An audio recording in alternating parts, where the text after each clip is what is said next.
Welcome to Deep Dive Film School. I'm Adam Sherlock. And I'm Adam Palter. And if you like what you see/hear, please like and subscribe. You can find us in all the spaces and places that people what? Find good media. That's right. Our most popular platforms are Instagram, YouTube, and TikTok. So follow us there. You can also follow me on Letterboxd at Adam Palter. I'm very active there. All right, let's get into our final movie about movies festival. Ed Wood, 1994, written and directed by Mr. Tim Burton himself.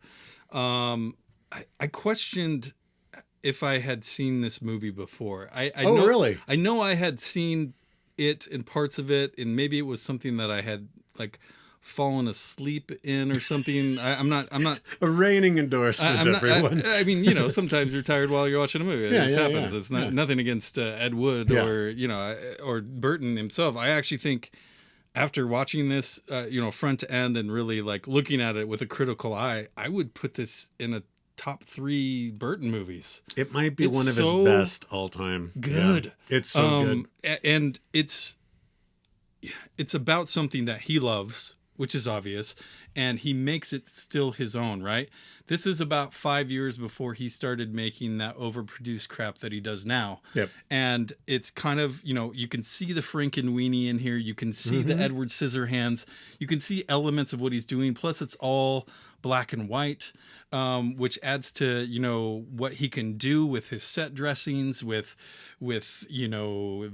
the sweaters that he likes to wear, or whatever he does. The melodramatic aspects of movie making that obviously Tim Burton has always loved. Now, what I think is interesting is this movie was already an option for years before Burton came along, which I'm like, really? This wasn't a Tim Burton passion project? I mean, it seems like it would be. And, even from the very beginning, you get this Tombstone credit sequence. Totally. Where I'm like, oh my God, that's so Tim Burton. Yeah. But it's not overtly, he's even keeled here. It's not overtly in your face like Alice in Wonderland or trying to scream at you some IP that we don't know. Here's the miracle. The miracle is it somehow manages to be both when it needs to be as corny as an Ed Wood movie with the B-movie plastic UFOs and a stop motion tentacle and a miniature haunted house. Yeah.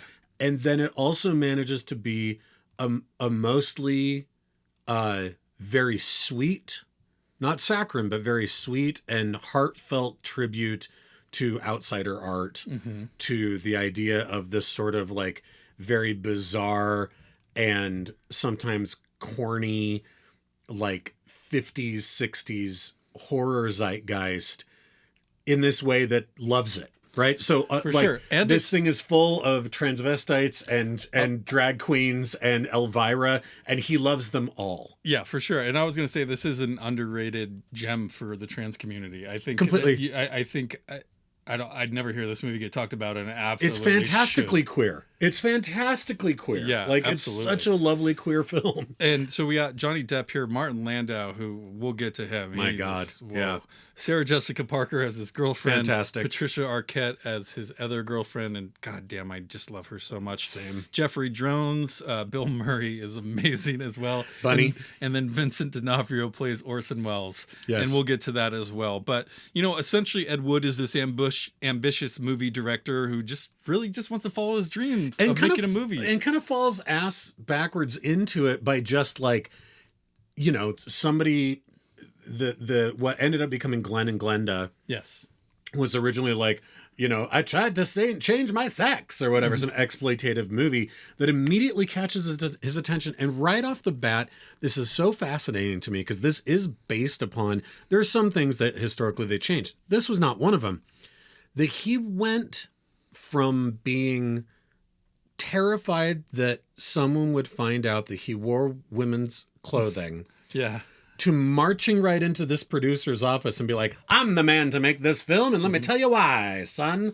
Yeah. And he did that, and then fully unabashedly was like, oh, I'm all man. I fought in World War II, but I was wearing women's underwear and a petticoat when I did it, Yeah, and you're he was too scared to get killed and then find his bra and panties. So the one thing that we never explore, which is style, it's fine because it's part of the mystery that is Ed Wood, is how he went from being so scared to being killed and them finding that out to like him Just finding out about the embracing it. Glenn and Glenda movie and embracing it to the point of being like, I'm the only one who can tell this story. That was his way in. It's wild though, right? It's just one more enigma that was this guy. It's true. He, and you know, famously got coined as the worst director of all time. Yes. Because no one knew what he was doing. They didn't understand the movies that he was making, these crappy B movies. And, you know, I mentioned this when we talked about Bowfinger, where it's the, you know, this is for the traumas of the world, right? Yes. You know, and there wouldn't be a trauma if there wasn't an Ed Wood, you know. Completely. Plan 9 from Outer Space ended up being kind of the thing that got him famous.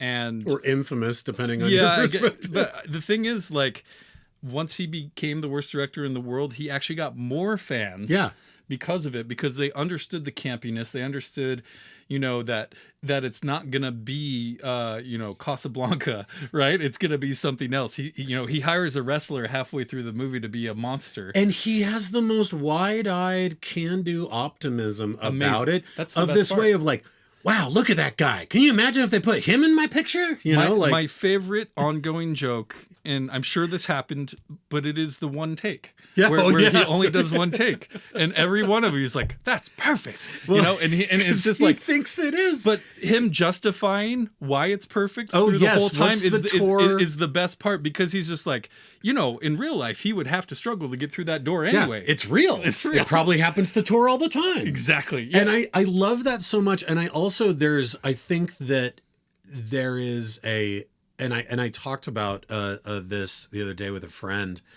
that there's something about that outsider artist aspect that is so powerful and became more powerful. I think this era that the movie takes place in is a really early version of this. And you saw it a lot more within the indie movie scene, and within, like, the person I kept thinking about through this whole thing was John Waters, Sure. right? And you think about like John Waters and like him having, you know, his muse in all of his Flamingo, movies was yeah. like divine, right? And you're like, he also surrounded himself for all time with like his own gaggle of misfits. Yeah. Ed Wood did the same thing. And worked with them till, you know, for the rest of And his then career. the other person I was thinking of is Mark, the director from American Movie, I could see that. who yeah. so deeply loves cinema and is a fan of cinema and is a hustler and is willing to spend his last dime making a movie because he has to, and is not very good at it. Right. And you're like, the not being good is incidental to the hunger of being part of it.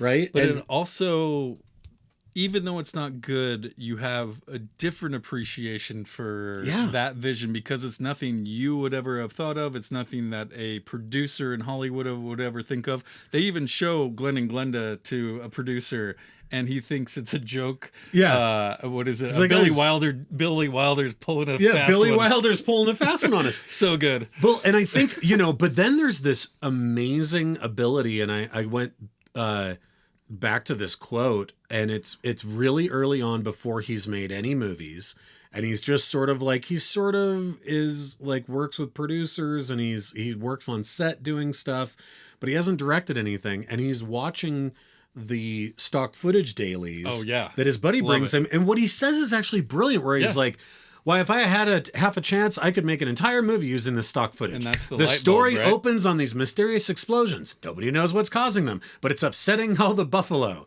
So the military are called in to solve the mystery. And then the editor goes, octopus what about you forgot about the octopus? And he's like, no, I'm saving that for my big underwater climax, right? Exactly. And you go, He's already gotten his head. There is brilliance and an artist in there. It's just that there was something about the innocent naivety of him as a person, where even when he's what is poor Jeffrey Jones, who I still love seeing in things, but it's always creepy because the guy ended up being a creep. But I feel the same way, because he's awesome. He's great, and he's in so many old Burton films. Yeah, so Jeffrey Jones as the great Criswell, and when they go out to dinner, he's like, so how did you make that prediction? He's like, I made it up. And he looks at me and goes, Ed, there's no such thing as a psychic.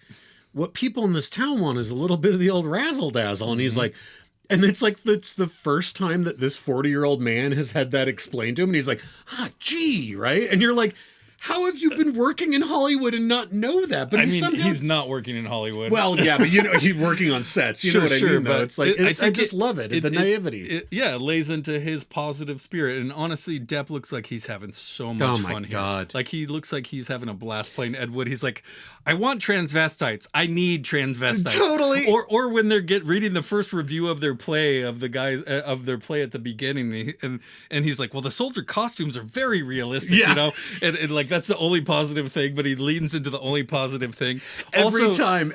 Also, just a little side note: Sarah Jessica Parker saying, "Does my face really look like a horse?" I was like. Wait, hold on. Is like this how meta is this? Yeah, is this the beginning of that joke? It must have been, or I don't know, but that, you know, obviously we've heard that so much, and to hear her say it out loud, I was kind of like, oh shit, she's like saying it was amazing. Well, and apparently Johnny Depp, when approached by Burton for this, was feeling really despondent and really was thinking about just going into his music career and not acting anymore.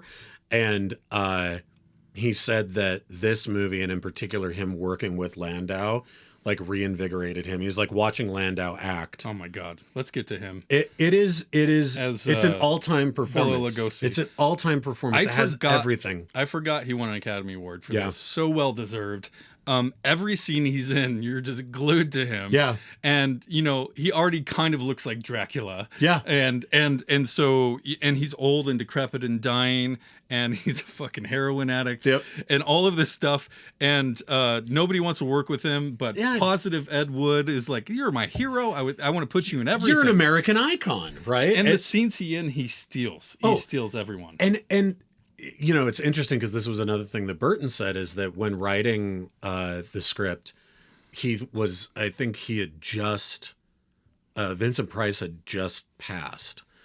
And so Burton was really thinking about his relationship with Vincent Price, of course, as a mirror to this. How can you not think of that when you watch this movie and you're like, oh, and I found my hero, and I did the same thing where everything they did was perfect, and I gushed over them, right? It's so Burton. So it's so perfect, and that is the heart of this movie. That, and again, it's the needle that Burton threads of being able to have the corniness there and have the silliness there and realize he's only doing one take and that he is an endless optimist. And sometimes you're like, oh, Ed, no, this isn't going to work.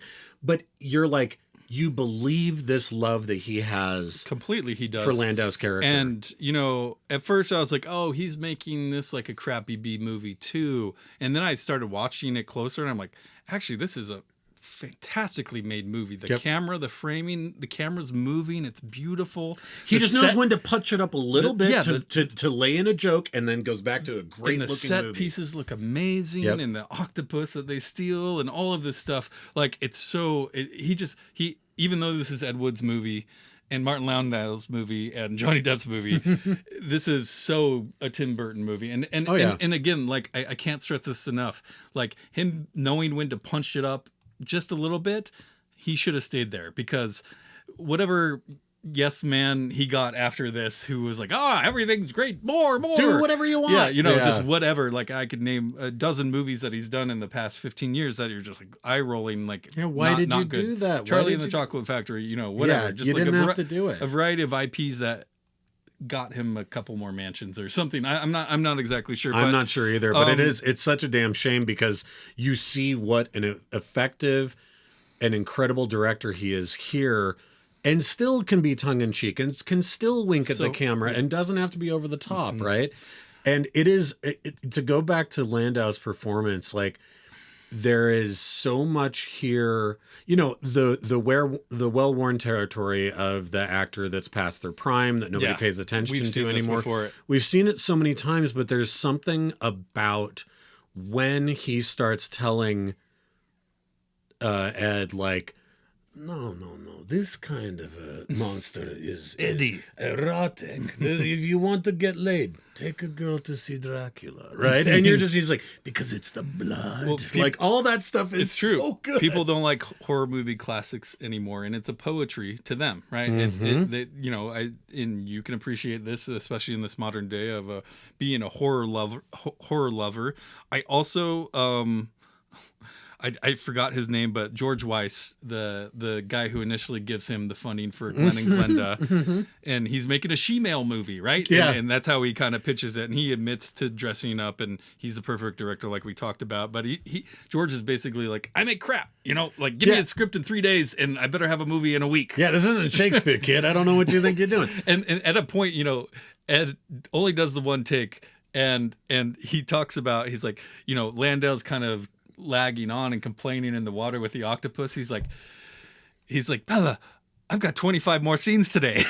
Tonight. It's It's already a night shoot. He's got 25 more scenes tonight. And he's like, sound? He's like, we don't have sound. And he's like, all right. Yeah, sure. Also, the idea that the cinematographer is colorblind. He's fantastic. In a black and white which movie. one do you like? He's like, which one's the red one? Yeah, the darker one.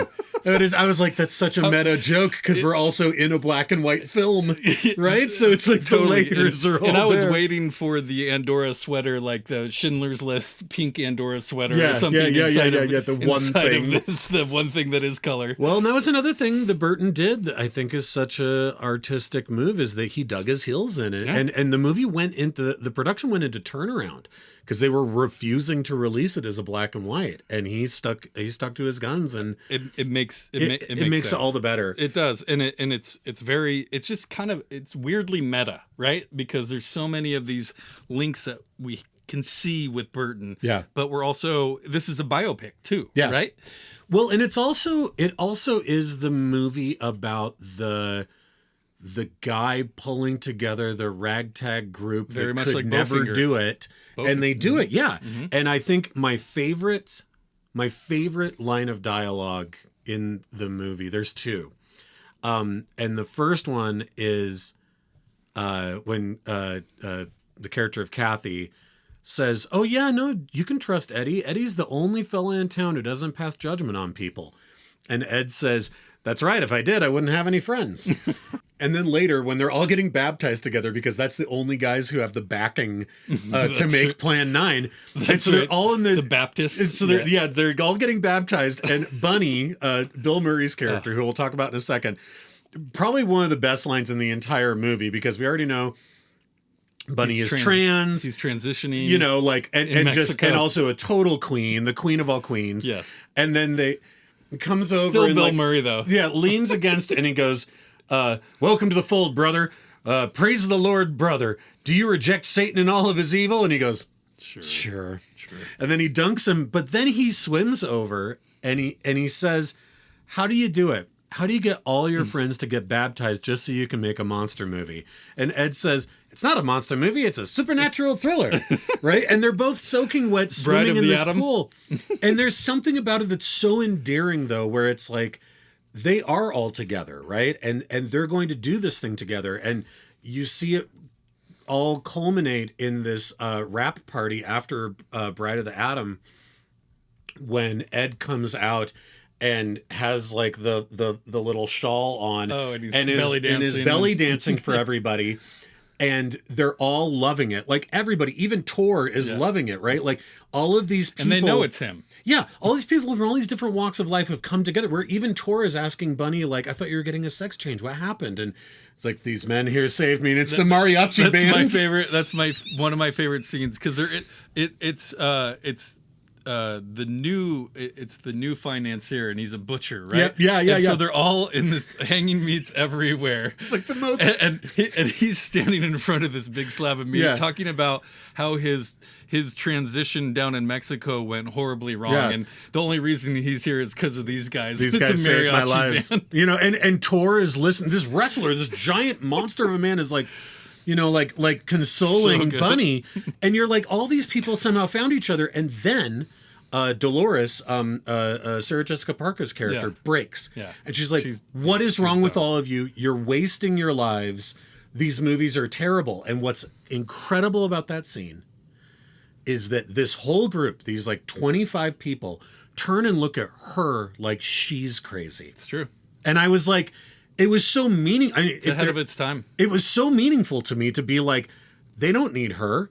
Like, she's phoning it in. She can leave. And we're all going to be fine because we have each other. Well, and, she's pissed about a lot of things. Sure. through this movie. One, he's stealing her clothes. Yes. She doesn't know where her clothes are. Her clothes keep getting stretched out. She doesn't like that he dresses in women's clothes. Mm-mm. She makes that very clear. Third, he gives her part to this new girl. Who he thinks is like a millionaire. Yeah, she just moved here, and he just comes up onto her, and he just assumes that, like, I need $60,000. Yep. She's like, I gave you $300. He's like, that's right. I just need the other 60,000 now. This guy wants his money. She's like, I only had $300. I gave you everything I had. But now she's a part of the family, right? The naivety, though, is just so good. It just keeps going, too. He is so naive in so many ways, but he's so perky and optimistic that in these moments, and the love he has, I mean, the scene where after he's out on the street with Bella, and Bella's talking about how people used to fear him and now he's a nothing and he doesn't know where he belongs. Ed goes home and furiously writes a new monologue, right? Yeah, it changes the ending. And the movie's done, right? Bride of the Atom is done. But he's like, I was thinking a lot about you and I wrote this for you. And this great. Home, I have no home, hunted, despised, living like an animal, the jungle is my home. Like, there's 2 times when he gives it, right? The first time when he gives it is on the camera, and it's and you're spellbound too because it's so good, right? Yeah. And Ed totally is too. And then the second time, he does it even more verbosely and dramatically out on the street in Hollywood, and people stop and get his autograph, and then he passes the next day. Well, but it's like, God, it's such a brilliant performance. But Eddie's really his only friend. There is a scene earlier in the movie where you can see him get passed by. Like it's a confirmation of like, oh, I'm being passed by. Right. And everyone he talks to, he's like, Bela Lugosi's in it. And he's like, no, he's not dead. Yeah, exactly. That's another ongoing joke. Yep, he's still alive. Yes. Until he finally is. And he, he checks him into rehab, and he becomes famous for being the first celebrity to go to rehab. Yeah. Which who knew that about Bela Lugosi? Yeah. That's wild. But it's true. It's funny to think about because, there's that kind of veil that you have to have as a celebrity that you're perfect in all these ways. Oh yeah, and he just went not off really to... human because you're so good at entertaining people or making me laugh. And he just went off to Italy for a couple of weeks. He'll be back soon. It's never that you're a morphine addict or something. For sure, and then he ends up passing on. But like so much. I love. I could keep talking about this movie. There's so many good scenes. The spook house scene with Patricia Arquette, incredible. I keep saying that's my favorite scene, but like that scene. That's Burton all over. 100%. Yeah. You're going through this ride that is very old school Disneyland kind of like, looks carnival ride. Also looks like Nightmare Before Christmas. Like all the props in it look like Nightmare Before Christmas. Of course, right? all of that here. But I just love all the performances here. Man, he can definitely make an amazing movie, and I hope he does again at some point because he is such a talented director.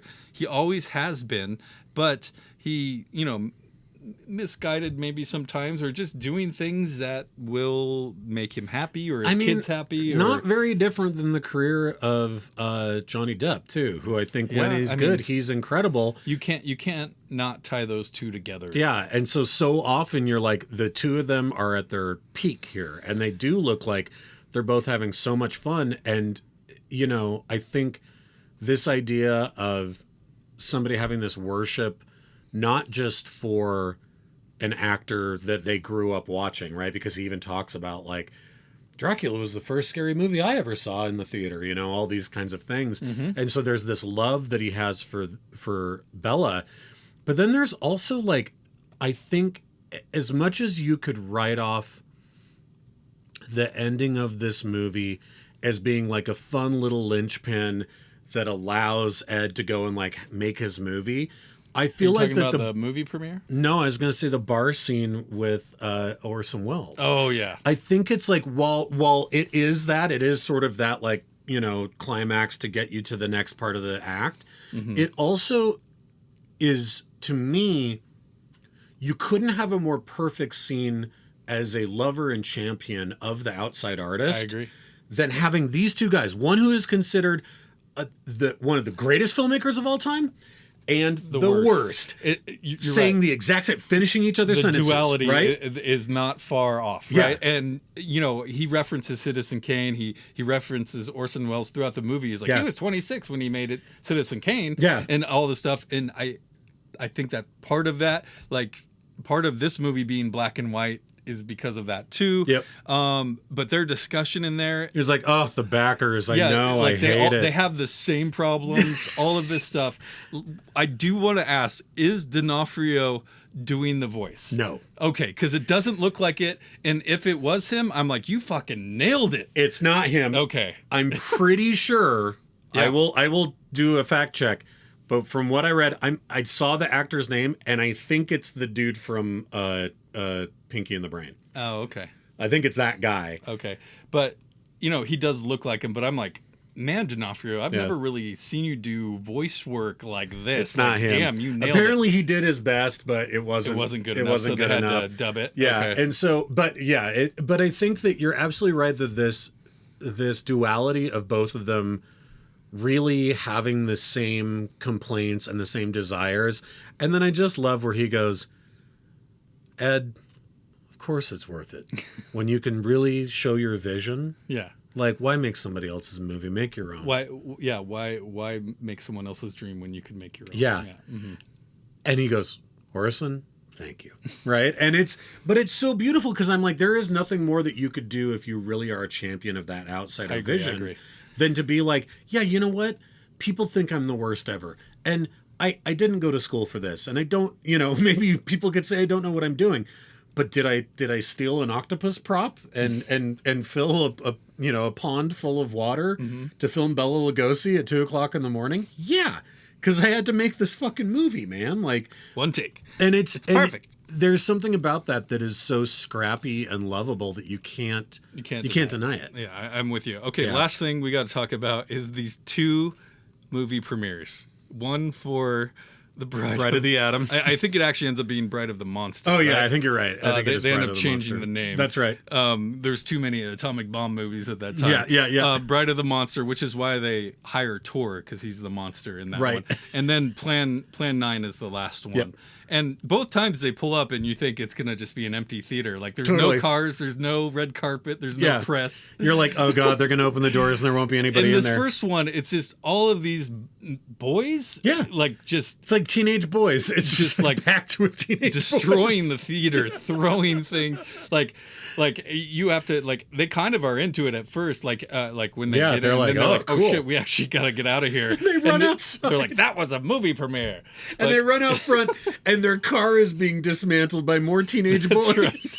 That's amazing. It's so good. So and then this last one is the last one's a little more like, we've done it. We finally kind of made it. Like it's like, he gets to go up on stage and say this one's for Bella. Yeah. And just kind of it's more the sweet like, oh, these people are actually appreciating this starry-eyed moment of him watching that footage, that last footage that he shot of Bella. And then he just says it out loud, and it's perfect. Where he just is like, "This is the one they're going to remember me for." And he was right. And it's just so fucking cool, man. It's like you could have made a movie about Ed Wood and had it be anything. Way more straight-laced, way more making fun of the guy. Maybe don't dive into the cross-dress scene as much. Yeah, I mean, there's 100 ways you could have done it, and instead, it's like it's this love letter, and it doesn't shy away from the fact that he had terrible taste. No, you're like, the guy was a pioneer and he had terrible taste and he was a cross-dresser and his best friend was a almost dead junkie vampire. And it's fantastic.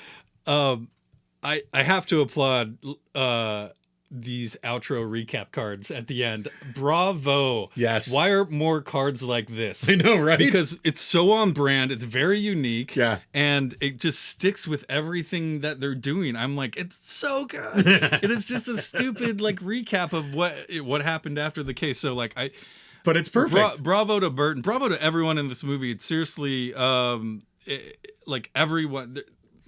Even that intro, even the intro with Jeffrey Jones again being like, "This is the tale that only those who are left are able to tell of the terrible time of the world of Ed Wood Jr." or whatever, and you're like, oh, okay, we're in the movie and we're getting an introduction like we're watching late night horror movies. It's perfect. It's a perfect spot on, like, it's a warm blanket. We're Ed Wood in some ways, Sure. Yeah. Why spend your life making someone else's dream? We've been doing this show for 17 plus years. Ooh. Guess how much money we've made off of this I think YouTube says we've made $10.72. And it always says it with an exclamation point at the end. So it's like, great job. All I'm saying is we have the passion. We can understand Ed. I think we're in my basement right now. We are. But you would never know that. You don't know how the sausage is made. No, it seems like we're on a stage somewhere. It makes you remember these are real people. Yeah. Right? And they have a real love for this craft and maybe can't afford to go to school or can't afford to, so they're just like, they have the passion, they have the drive. Yep. Go for it. So amazing. I mean, there is like a Tommy Wiseau kind of a vibe of like Definitely. A real Hollywood movie. It's right? true, and we considered doing that movie. I think for the Disaster Artist. The Disaster Artist, potentially for a movie about movies. Oh, but man. I'm so glad we landed on this one. All four of these movies have been very different and great ways. Please stay with us though and join us next week. We have one more. We're going to do a bonus episode, Movies About Movies Festival. We're going to do a Forgotten Gem, Living in Oblivion with Steve Buscemi, Peter Dinklage's first movie well. That's right. I love this movie. They showed it in film school, and I've always loved this movie. I can't wait to rewatch it and talk about it. We'll have another scene next week, but stick with us. Join us on Instagram, YouTube, and TikTok, and you can follow me on Letterboxd as well. All of the links are in the description below. Comment, like, subscribe, do all of the things, and we really appreciate you watching and enjoying this with us. Bye, you guys.